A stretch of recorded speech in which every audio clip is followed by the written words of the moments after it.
Hey everybody, Michael Vincent, Noble Logistics, News and Entertainment, Stench-Free Zone. The comment period has ended for the public to tell the DOL, Department of Labor, their thoughts on the proposed language changes that will potentially impact AB5.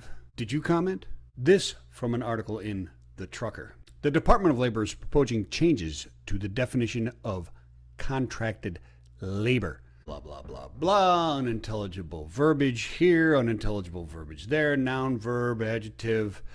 What you basically get is the removal of Donald Trump's 2 points for a litmus test.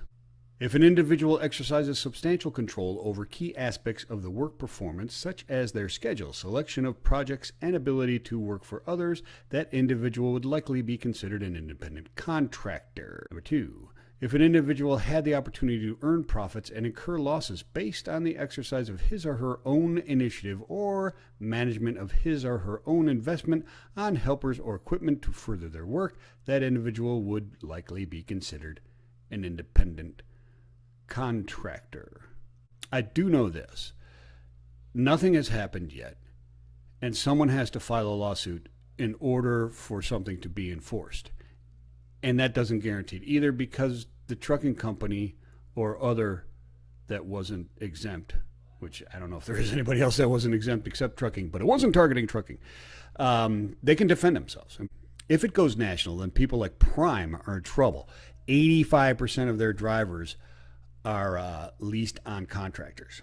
If one of them gets pissed, then they'll have to pay them retroactively and going forward as employees. Potentially, probably, especially in California, because a lease-on driver has the highest potential of being restricted of their choice and freedom of work, either directly or by pressure.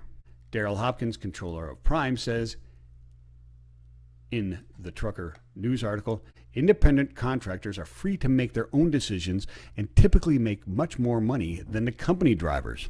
So why would they complain? Freightwaves. Brittany Chisnell, September 28, 2022, in her article, AB5 continues to perplex the trucking industry. Very true. Excellent article.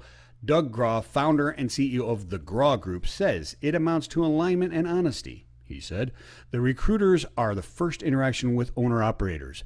You as a motor carrier need to make sure that the message the recruiter is delivering lines up with the message that the operations team is delivering, which matches what the sales team is selling and what the administration team is administering.